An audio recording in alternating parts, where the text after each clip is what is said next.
Welcome to Walk in the Shadows with me, your host, Tim Woolworth. We are going to start a tradition today of presenting fiction by other authors on select occasions for your listening pleasure. Since today is Yule, a day that marks the turning of darkness into light in the Northern Hemisphere, it is an important day for many of our listeners, and is celebrated worldwide by pagans who worship ancient rites. In the spirit of Yule, we decided to present a reading of The Festival by H.P. Lovecraft.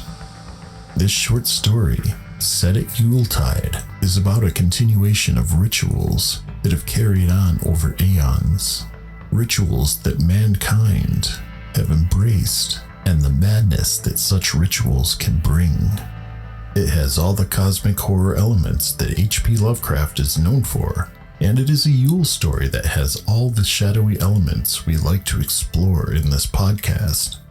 We hope that you enjoy the short story, and from us here at Walk in the Shadows, we wish you a happy Yule.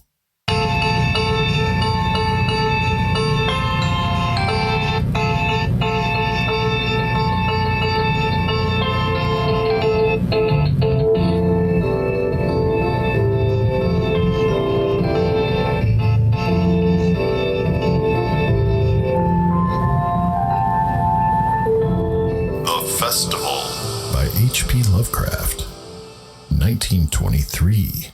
Fecion daemones, et que non sunt, sic tamen quasi sint conspicienda hominibus exhibiunt. English translation: Devils so work that men perceive things which do not exist as if they were real. Loctantius. I was far from home, and the spell of the eastern sea was upon me. In the twilight, I heard it pounding on the rocks, and I knew it lay just over the hill where the twisting willows writhed against the clearing sky and the first stars of evening. And because my fathers had called me to the old town beyond, I pushed on through the shallow, new-fallen snow along the road that soared lonely up to where Aldebaran twinkled among the trees, on toward the very ancient town I had never seen, but often dreamed of. It was the Yuletide, that men call Christmas, though they know in their hearts it is older than Bethlehem and Babylon, older than Memphis and mankind. It was the Yuletide, and I had come at last to the ancient sea town where my people had dwelt and kept the festival in the elder time when festival was forbidden, where also they had commanded their sons to keep festival once every century, that the memory of primal secrets might not be forgotten. Mine were an old people, and were old even when this land was settled 300 years before, and they were strange, because they had come as dark furtive folk from opiate southern gardens of orchids, and spoken another tongue before they learnt the tongue of the blue-eyed fishers, and now they were scattered, and shared only the rituals of mystery that none living could understand. I was the only one who came back that night to the old fishing town as legend bade, for only the poor and the lonely remember. Then beyond the hill's crest I saw Kingsport outspread frostily in the gloaming. Snowy Kingsport with its ancient vanes and steeples, ridgepoles and chimney pots, wharves and small bridges, willow trees and graveyards, endless labyrinths of steep, narrow, crooked streets and dizzy church-crowned central peak that time durst not touch. Ceaseless mazes of colonial houses piled and scattered at all angles and levels like a child's disordered blocks. Antiquity hovering on gray wings over winter-whitened gables and gambrel roofs. Fanlights and small paned windows one by one gleaming out in the cold dusk to join Orion and the archaic stars. And against the rotting wharves the sea pounded, the secretive, immemorial sea out of which the people had come in the elder time. Beside the road at its crest, a still higher summit rose, bleak and windswept, and I saw that it was a burying ground where black gravestones stuck ghoulishly through the snow like the decayed fingernails of a gigantic corpse. The printless road was very lonely, and sometimes, I thought I heard a distant, horrible creaking as of a gibbet in the wind. They had hanged 4 kinsmen of mine for witchcraft in 1692, but I did not know just where.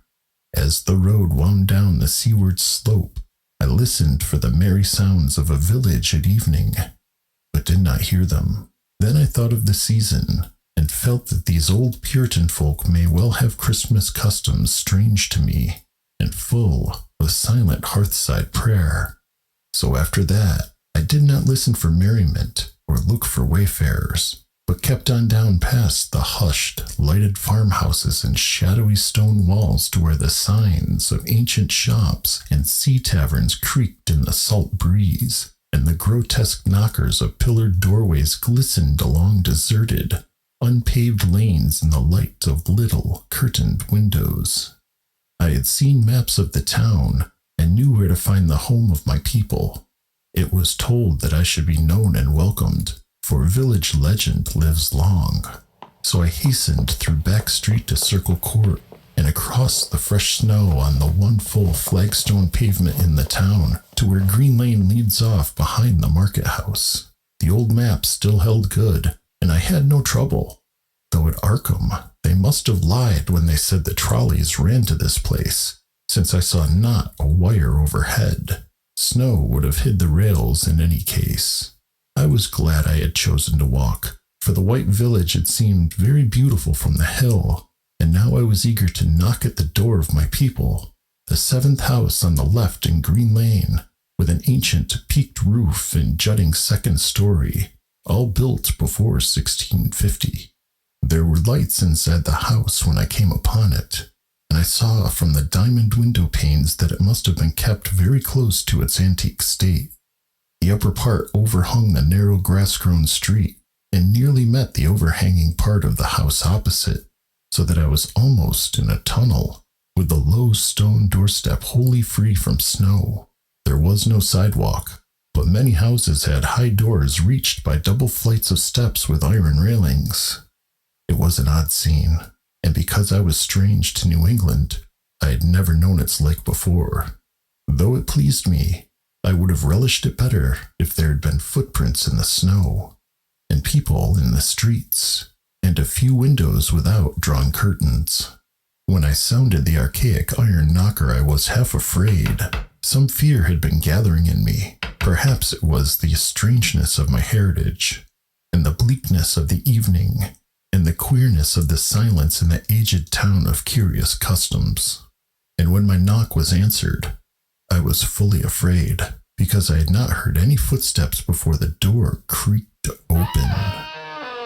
But I was not afraid long, for the gowned, slippered old man in the doorway had a bland face that reassured me, and though he made signs that he was dumb, he wrote a quaint and ancient welcome with the stylus and wax tablet he carried.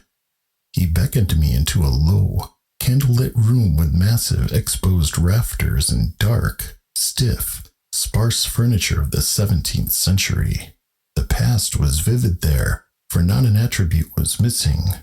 There was a cavernous fireplace, and a spinning wheel at which a bent old woman in loose wrapper and deep poke bonnet sat back toward me, silently spinning despite the festive season. An indefinite dampness seemed upon the place, and I marveled that no fire should be blazing. The high-backed settle faced the row of curtained windows at the left, and seemed to be occupied, though I was not sure. I did not like everything about what I saw, and felt again the fear I had had. This fear grew stronger from what had before lessened it, for the more I looked at the old man's bland face, the more its very blandness terrified me. The eyes never moved, and the skin was too like wax. Finally, I was sure it was not a face at all, but a fiendishly cunning mask. But the flabby hands, curiously gloved, wrote genially on the tablet, and told me I must wait a while before I could be led to the place of the festival. Pointing to a chair, table, and pile of books, the old man now left the room. And when I sat down to read, I saw the books were hoary and moldy, and that they included old Morrister's wild marvels of science, the terrible Seducimus Triumphatus of Joseph Glanville, published in 1681, the shocking Demonolatre of Remigius, printed in 1595 at Lyons, and worst of all, the unmentionable Necronomicon of the mad Arab Abdul Alhazred in Olaus Wormius's forbidden Latin translation, a book which I had never seen, but of which I had heard monstrous things whispered. No one spoke to me, but I could hear the creaking of signs in the wind outside, and the whir of the wheel as the bonneted old lady continued her silent spinning. Spinning. I thought the room and the books and people very morbid and disquieting, but because an old tradition of my father's had summoned me to strange feastings, I resolved to expect queer things. So I tried to read, and soon became tremblingly absorbed by something I had found in that accursed Necronomicon, a thought and a legend too hideous for sanity or consciousness, but I disliked it when I fancied I heard the closing of one of the windows that the settle faced, as if it had been stealthily opened. It had seemed to follow a whirring that was not of the old woman's spinning wheel. This was not much, though, for the old woman was spinning very hard, and the aged clock had been striking. After that I lost the feeling that there were persons on the settle, and was reading intently and shudderingly when the old man came back booted and dressed in a loose antique costume, and sat down on that very bench so that I could not see him. It was certainly nervous waiting, and the blasphemous book in my hands made it doubly so. When 11 struck, however, the old man stood up, lighted to a massive carved chest in the corner, and got 2 hooded cloaks, one of which he donned, and the other of which he draped round the old woman, who was ceasing her monotonous spinning. Then they both started for the outer door, the woman lamely creeping, and the old man, after picking up the very book I had been reading, beckoning me as he drew his hood over that unmoving face, or mask. We went out into the moonless and tortuous network of that incredibly ancient town, went out as the lights in the curtained windows disappeared one by one, and the dog star leered at the throng of cowled, cloaked figures that poured silently from every doorway and formed monstrous processions up this street and that, past the creaking signs and antediluvian gables, the thatched roofs and the diamond-paned windows, threading precipitous lanes where decaying houses overlapped and crumbled together, gliding across open courts and churchyards where the bobbing lanthorns made eldritch drunken constellations. Amid these hushed throngs I followed my voiceless guides, jostled by elbows that seemed preternaturally soft, and pressed by chests and stomachs that seemed abnormally pulpy, but seeing never a face and hearing never a word.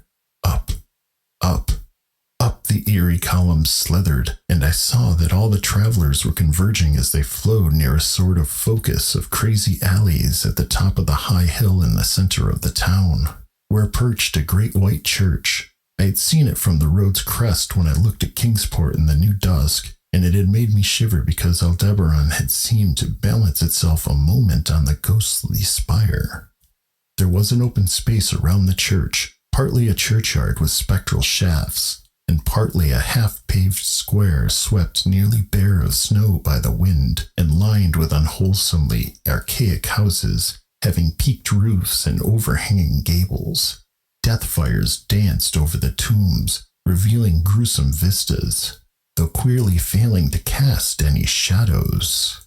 Past the churchyard, where there were no houses, I could see over the hill's summit and watch the glimmer of stars on the harbor, though the town was invisible in the dark.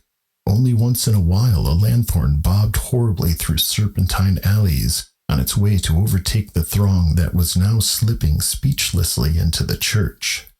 I waited till the crowd had oozed into the black doorway, until all stragglers had followed. The old man was pulling at my sleeve, but I was determined to be the last.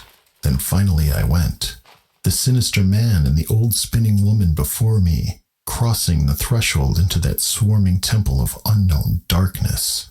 I turned once to look at the outside world as the churchyard phosphorescence cast a sickly glow on the hilltop pavement. And as I did so, I shuddered. For though the wind had not left much snow, a few patches did remain on the path near the door, and in that fleeting backward look it seemed to my troubled eyes that they bore no mark of passing feet, nor even mine. The church was scarce lighted by all the lanthorns that had entered it, for most of the throng had already vanished. They had streamed up the aisle between the high white pews to the trap door of the vaults which yawned loathsomely open just before the pulpit, and were now squirming noiselessly in.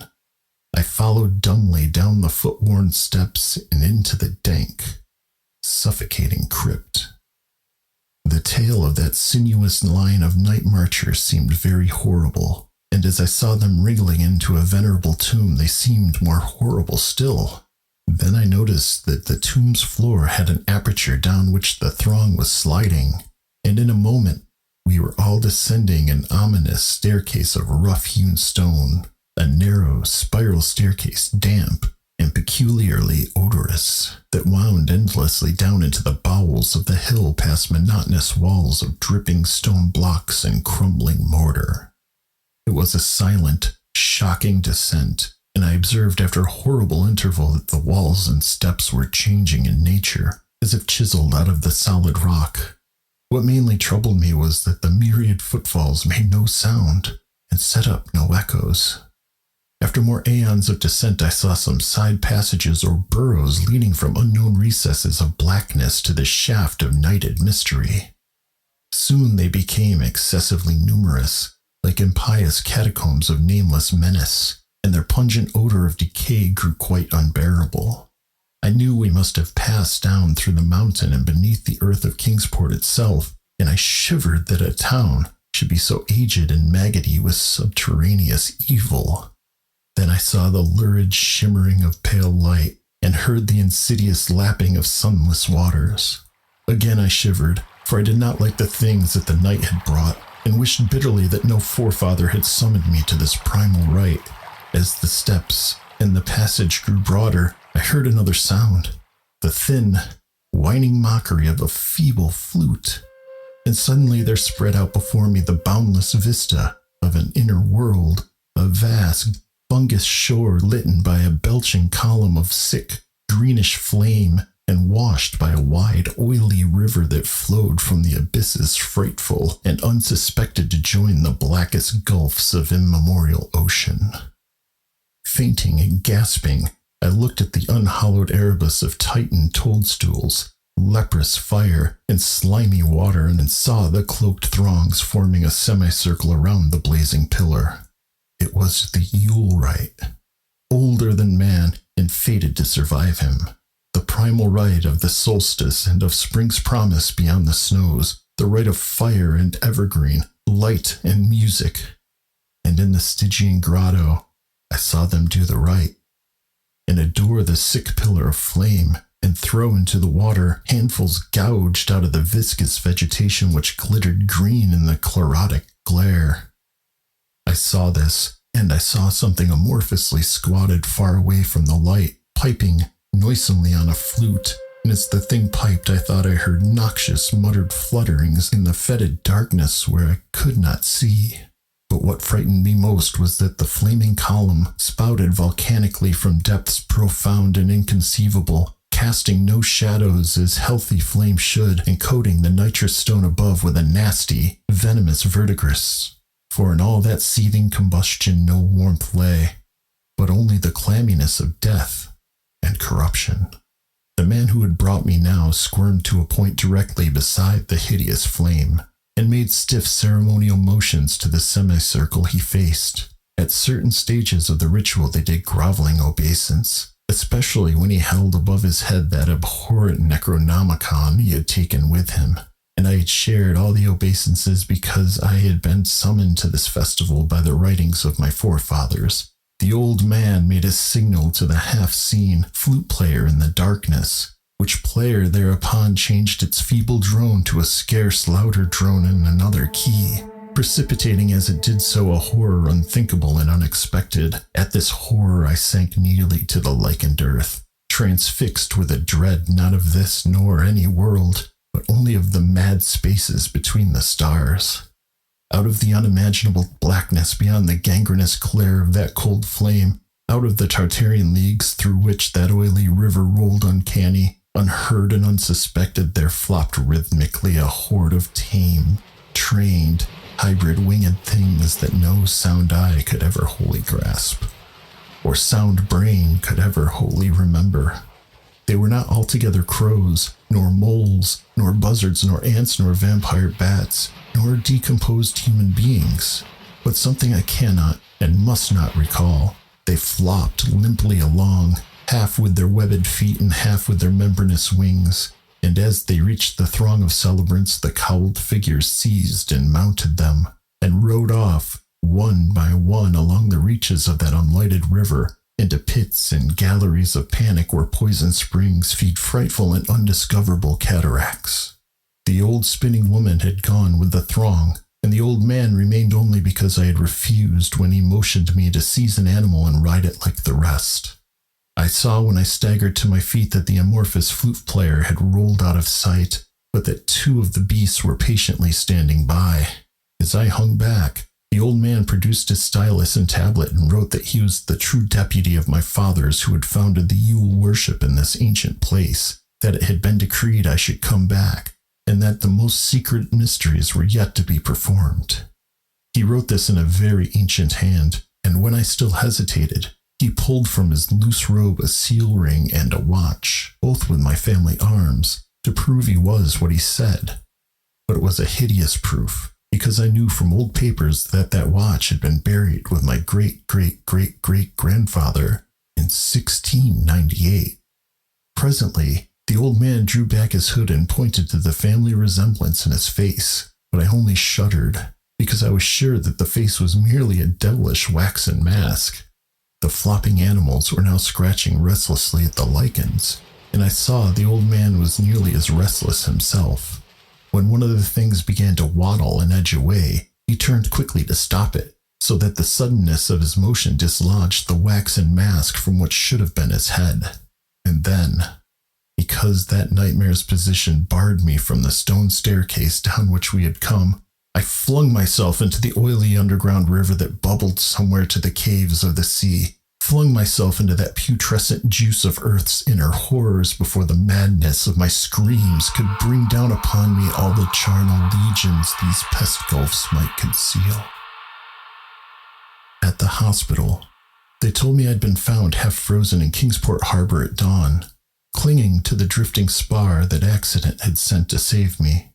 They told me I had taken the wrong fork of the hill road the night before and fallen over the cliffs at Orange Point, a thing they deduced from prints found in the snow. There was nothing I could say because everything was wrong.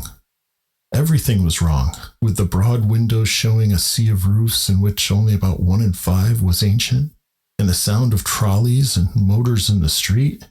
They insisted that this was Kingsport, and I could not deny it. When I went delirious at hearing that the hospital stood near the old churchyard on Central Hill, they sent me to St. Mary's Hospital in Arkham, where I could have better care. I liked it there, for the doctors were broad-minded, and even lent me their influence in obtaining the carefully sheltered copy of Alhazred's objectionable Necronomicon from the library of Miskatonic University. They said something about a psychosis, and agreed I had better get any harassing obsessions off my mind. So I read again that hideous chapter and shuddered doubly because it was indeed not new to me. I had seen it before, let footprints tell what they might, and where it was I had seen it were best forgotten. There was no one, in waking hours, who could remind me of it, but my dreams are filled with terror because of the phrases I dare not quote. I dare quote only one paragraph, put into such English as I can make from the awkward low Latin. The nethermost caverns, wrote the mad Arab, are not for the feathering of eyes that see, for their marvels are strange and terrific. Cursed the ground where dead thoughts live new and oddly bodied, and evil the mind is held by no head. Wisely did him in Shakabar say that happy is the tomb where no wizard hath lain, and happy the town at night whose wizards are all ashes. For it is of old rumor that the soul of the devil brought haste not from his charnel clay, but fats and instructs the very worm that gnaws. Till out of corruption horrid life springs, and the dull scavengers of earth wax crafty to vex it and swell monstrous to plague it. Great holes are secretly digged where the earth's pores ought to suffice, and things have learnt to walk that ought to crawl.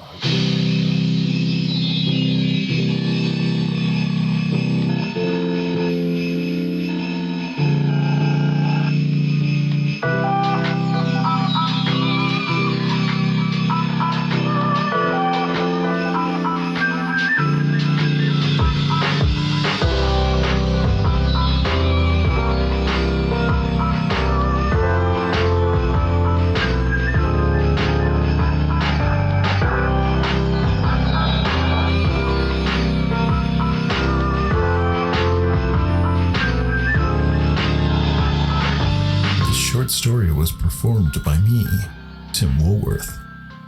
My fellow explorer of the unknown, Joshua Sean of Zero G ITC, is responsible for all of the creepy sounds, the music, and final engineering of this short story. We hope that this Yuletide story was entertaining. If you were entertained, please subscribe and review this podcast, and tell a friend or share on social media.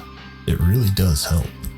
If you'd like to reach out to us in any way, you can always reach us via our email, contact@walkintheshadows.com. Once again, that's contact, spelled CONTACT, @walkintheshadows.com. Most importantly, thank you for your time spent walking in the shadows with me. I know your time is valuable, so I really appreciate you being here, in this moment. Until the next episode, may you and yours be healthy, prosperous, and treated with kindness by everyone and everything you meet, both in the light